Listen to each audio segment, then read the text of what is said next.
Eh bien, c'est tout le monde, c'est Otus et compagnie. On espère que vous allez bien. Aujourd'hui, une nouvelle vidéo sur chaîne YouTube, vidéo d'achat de divers modèles, anciens mais également récents. Donc effectués chez notre boutique partenaire US Custom Wheels, mais également dans des magasins de grande surface, etc. Donc vraiment récemment. Des premiums mais également des modèles plus classiques.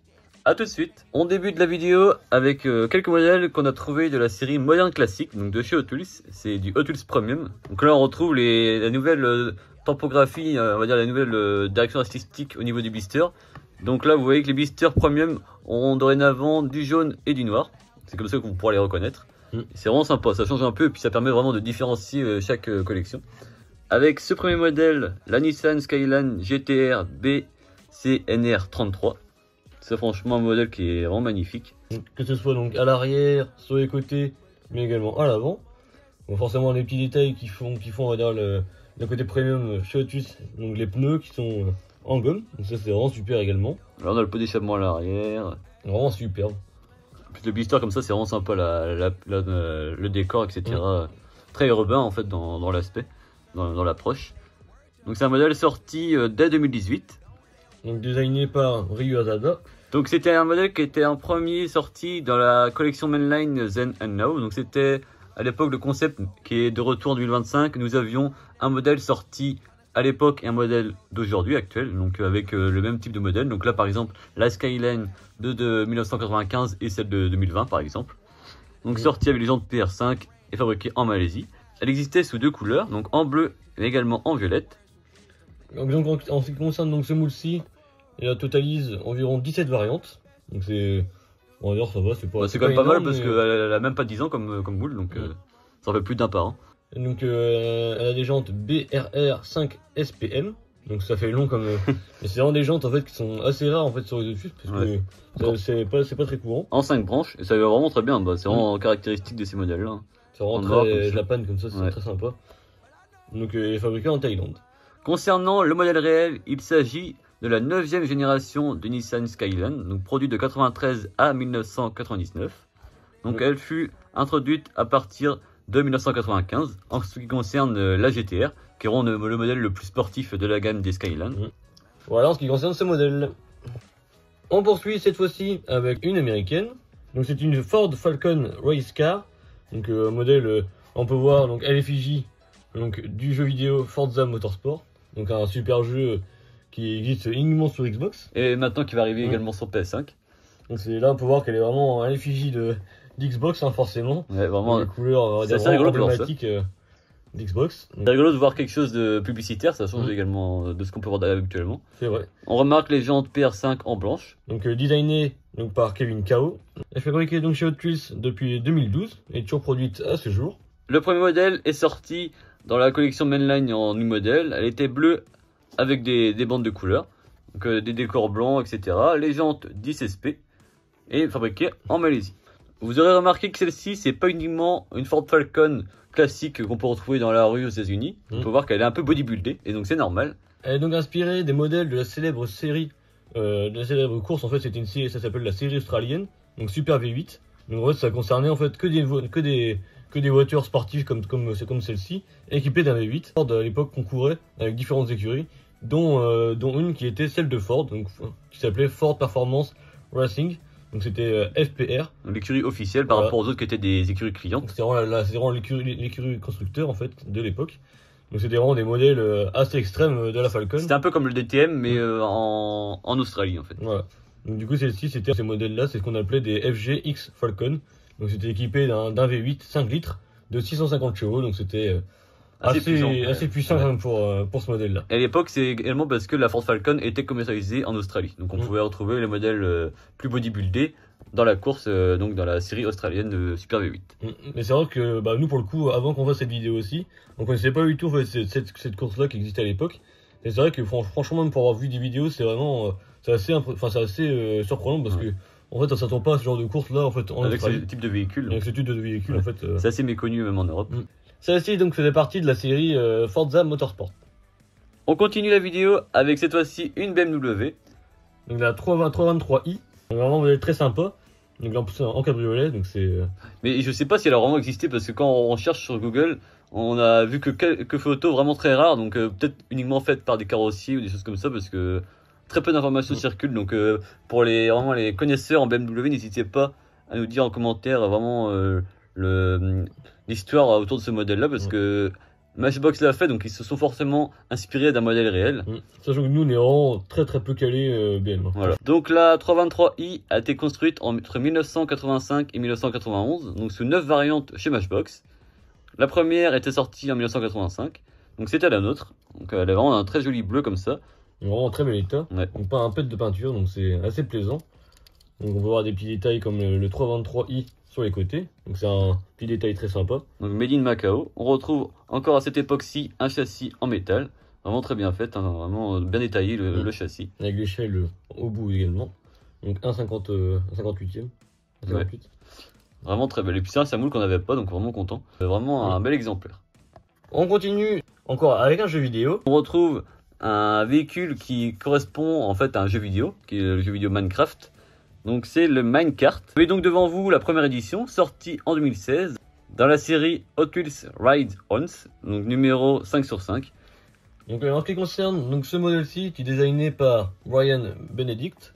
Donc c'est vraiment un truc très sympa, assez, qui sort un peu du lot. Voilà, c'est assez original. Voilà, c'est vraiment très sympa. Donc sorti donc, en 2016 et toujours fabriqué aujourd'hui.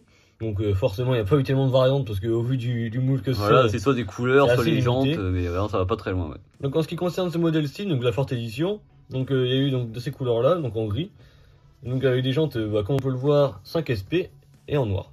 Donc c'est vraiment très sympa. Le châssis est en métal, donc c'est également un fait intéressant. Donc fabriqué en Malaisie. On poursuit avec le second modèle de la collection Modern Classic avec la Nissan Seal 80. Modèle vraiment peu commun, qu'on a également découvert grâce à la miniature. Sorti fin 2024, donc c'est la première édition.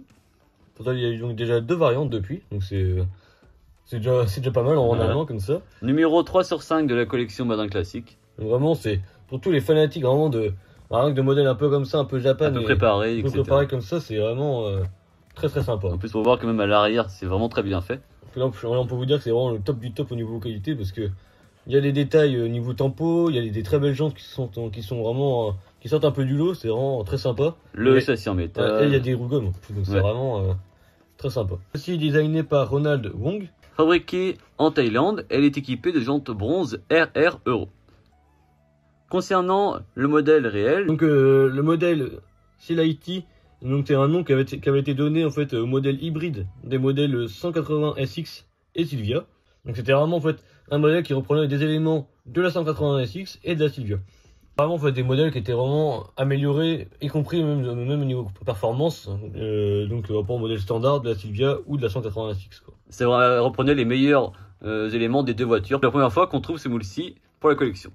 On poursuit avec une série très spéciale de chez Hot Wheels. C'est la fameuse série Automagic, donc avec le modèle la Porsche 959. Là, c'est vraiment du bon vintage. Hein. Vraiment, ça sent bon les années 80. Mm. Elle est vraiment très belle celle-ci. Et puis là, on passe à une collection qui est vraiment très particulière. Donc, concernant donc, ce moule-ci, donc la 959, était forcément designée par Larry Woods, qui donc entre 88 et 2015, donc une bonne petite carrière tout de même.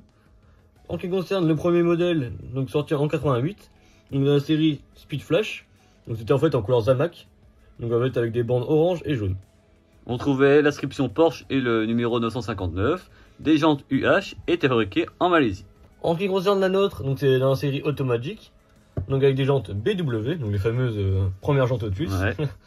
Donc elle est donc orange, avec des petites bandes sur les côtés, donc on peut voir du rouge, du bleu, du jaune, donc c'est vraiment... sur le toit, c'est vraiment magnifique. Ouais. C'est vraiment très sympa, c'est vraiment très époque. Hein, ouais, vraiment une très belle couleur. Avec l'inscription Porsche et également 959. Le châssis est en métal, donc vraiment très bien réalisé également. Fabriqué en Malaisie. La particularité de cette série-là, c'est qu'on change de couleur au contact de l'eau. Donc que ce soit tiède ou froide, en fait ça change de couleur. Donc là on peut voir le principe sur l'image du blister.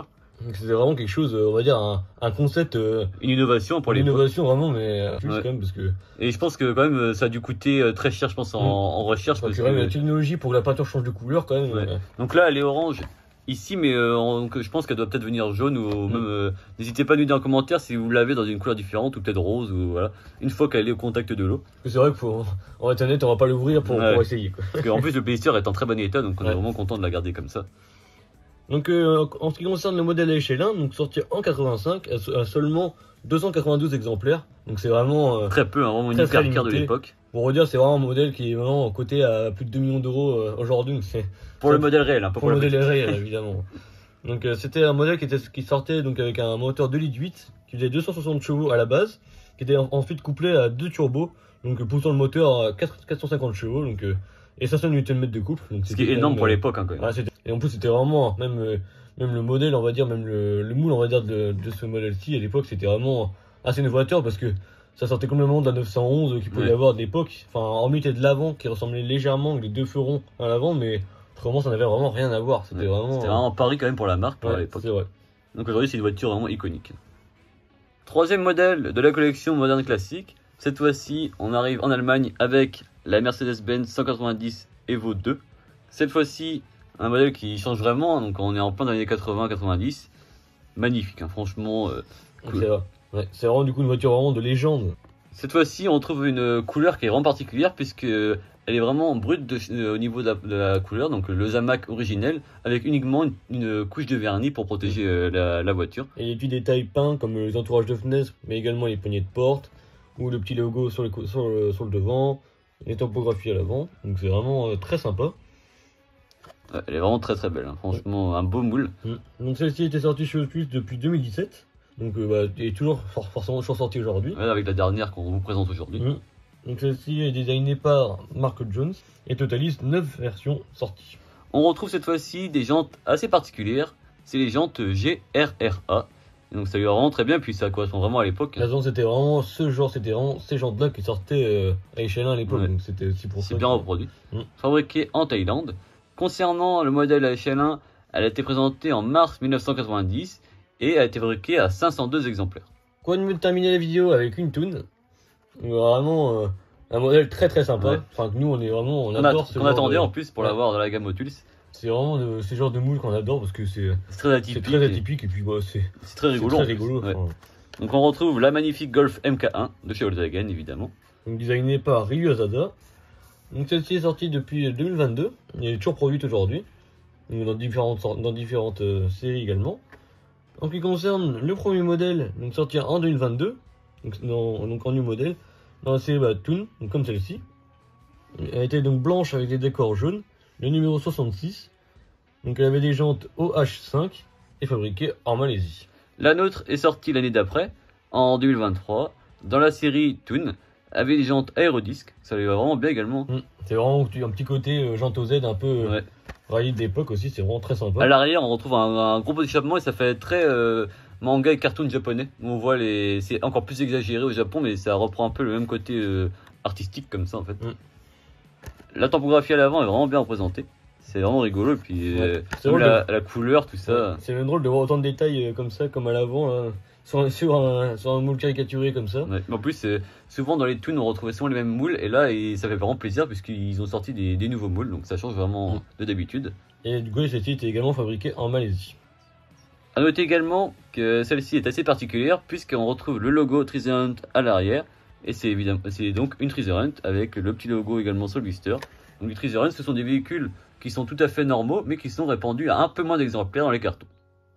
On arrive donc à la fin de la vidéo. Si elle vous a plu, n'hésitez pas à lâcher un pouce bleu, à vous abonner sans oublier la petite cloche pour ne louper aucune prochaine vidéo. N'hésitez pas également à nous dire dans les commentaires si vous possédez un de ces modèles-ci ou un modèle de ces séries-là. Et du coup, Tristan, pour toi, quel était ton modèle préféré? Pour moi, vraiment, je garde en mémoire l'Evo 2, elle est vraiment très belle et ça change un peu de ce qu'on peut voir d'habitude, donc vraiment un beau modèle. Ouais, pour moi, j'ai bien aimé l'Automagic. Enfin, alors c'est toujours dans cet état-là, avec un moule aussi en aussi bel état, c'est assez rare. Donc c'est toujours plaisant de trouver ça. Mais j'ai bien aimé aussi la Civility quand même, en modèle pas courant en plus. Donc et puis une nouveauté en plus à noter, donc ça change vraiment. Très sympa. À plus.